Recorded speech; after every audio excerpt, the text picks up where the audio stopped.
Nous voici donc le 2 octobre. Le vent de nord-ouest était bien présent, du force 4, voire même peut-être un peu plus. Même si le ciel était voilé, la température restait très agréable pour la saison. Donc, c'était un après-midi favorable à une traversée du lac pour aller enfin visiter la conche de Cure-Pipe.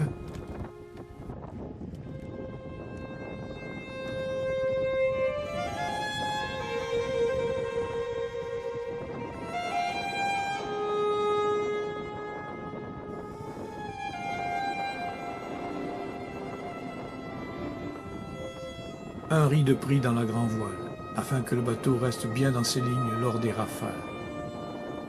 Et lors des rafales, le barreur profite de ce surcroît de puissance pour remonter face au vent.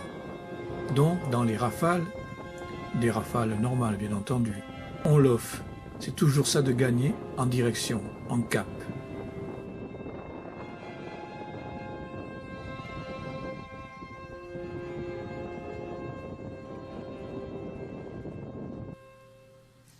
Évidemment, tous ces mouvements se retrouvent sur les relevés GPS. Au lieu d'avoir un trait bien droit, on a affaire à un parcours sinueux que l'on pourrait attribuer à la boisson préférée du barreur. Mais ce n'est pas du tout le cas. Les sinuosités de la trace sont l'œuvre des rafales de vent et de l'habileté avec laquelle on y fait face.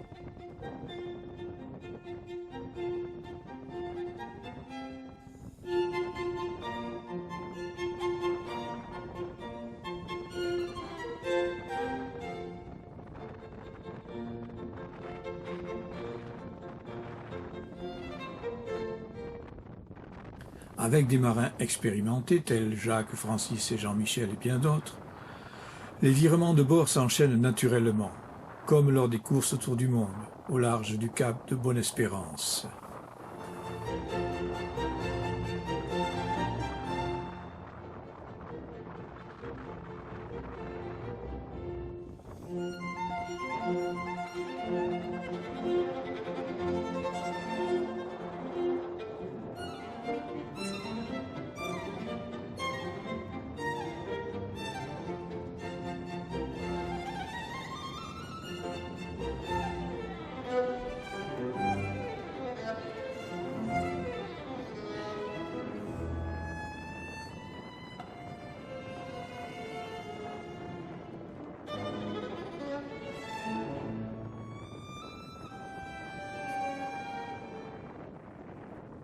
Le lac s'agite, les creux se forment au gré du vent, mais Potemkin n'a que faire de ces vagues qu'il fend, tel un brise-glace. Pourtant, l'eau commence à éclabousser, jusqu'à ce qu'une tornade ne s'abatte sur l'objectif. Panne d'image pour un grand moment.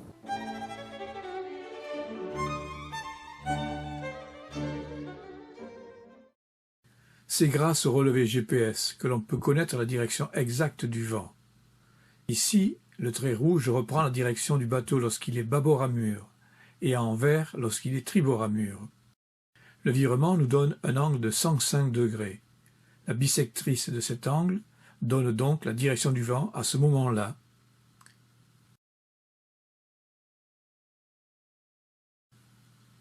Bientôt, nous arrivons à la limite des bouées jaunes. Rien de commun avec les gilets jaunes, évidemment. Là, il faut choisir. L'itinéraire idéal consisterait à louvoyer jusqu'à la conche de Cure-Pipe. Mais nous naviguerions alors dans le périmètre jaune, périmètre très déconseillé en semaine, lorsque le canon gronde. Alors, on va continuer plus au sud, afin de traverser le périmètre en étant hors de portée des canons, justement.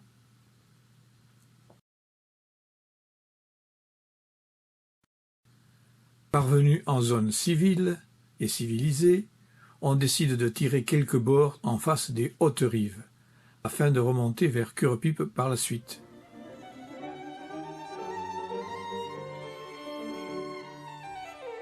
Le long de la dune, le vent est perturbé. Il faut souvent corriger la trajectoire. Et finalement, on va faire une pause au milieu des massifs de joncs, dans un endroit où bizarrement on ne va presque jamais.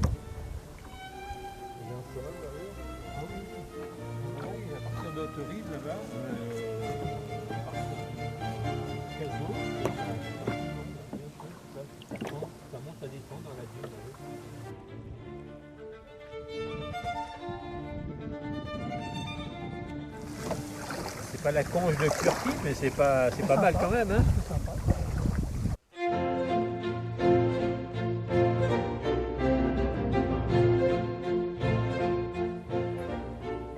Quant à la conche de Curepipe, on l'atteindra 3 jours plus tard, alors que le lac tout plat reflétait un ciel voilé grisonnant. Difficile de discerner l'objectif sur la ligne grise de Cazaux. Il faut même faire usage de la boussole pour s'y retrouver.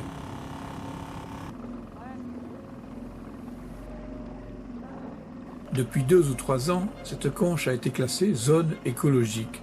Par qui et pourquoi? Bonne question. Même si des mesures de protection s'imposaient, notamment vis-à-vis des usages nocturnes des bateaux habitables, il faudra étudier minutieusement l'historique et les attendus de cette affaire. En tout cas, force est de constater que les tireurs de canards font partie des protecteurs de la zone écologique. Bizarre.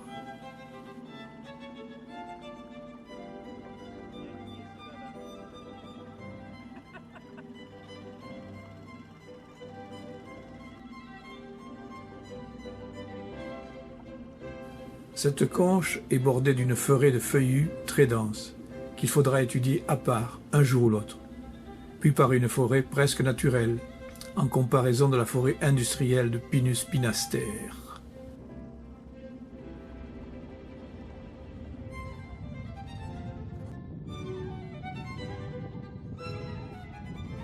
Mais le plus étrange et le plus spectaculaire se trouve dans ces massifs d'herbes, mêlant graminées et quelques roseaux.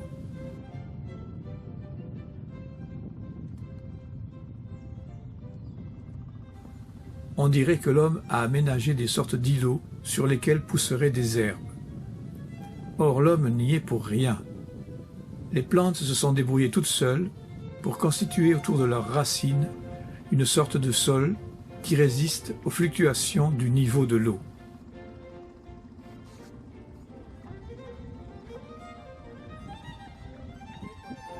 Ouais.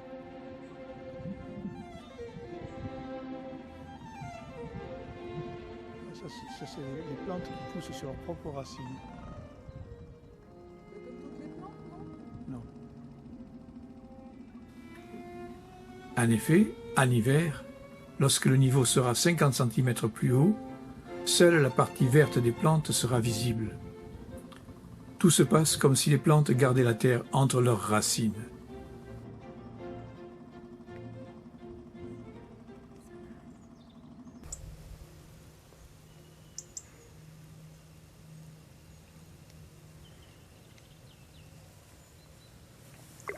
Évidemment, cela est possible lorsque l'endroit est à l'abri des vents, comme dans la conche de Curepipe et le petit lac de Biscarrosse. Il est probable que ces massifs abritent quelques animaux.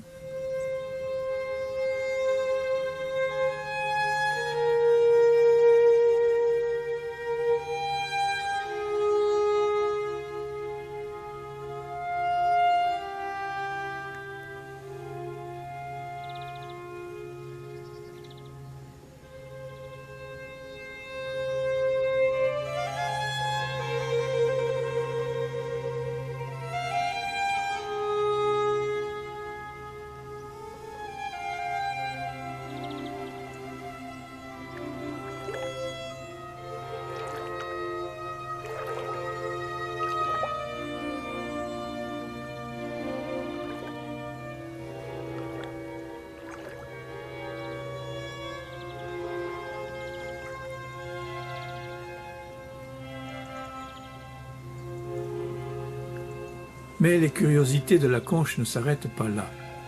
Autrefois, on pensait que cette conche était un vestige de l'ancienne vallée de la Gourgue, lorsque cette petite rivière côtière se jetait dans l'océan Atlantique.